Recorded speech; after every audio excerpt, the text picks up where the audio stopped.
Blacksmithing is an art of building metal products, typically by hammering heated wrought iron and then giving it a required shape with the help of supplementary tools such as anvil and chisel.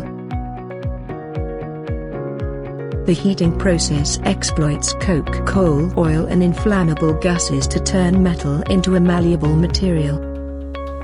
Some of the artifacts found during excavations suggest that building usable products by hammering hot iron took place in Egypt in the year 1350 BC. Today, most of the forging, blacksmithing are done with the help of power presses and hydraulic, pneumatic tools. Once upon a time a blacksmith used his hands to build various products.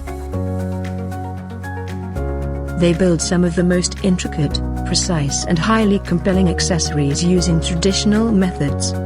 Today, this art is limited to just festivals,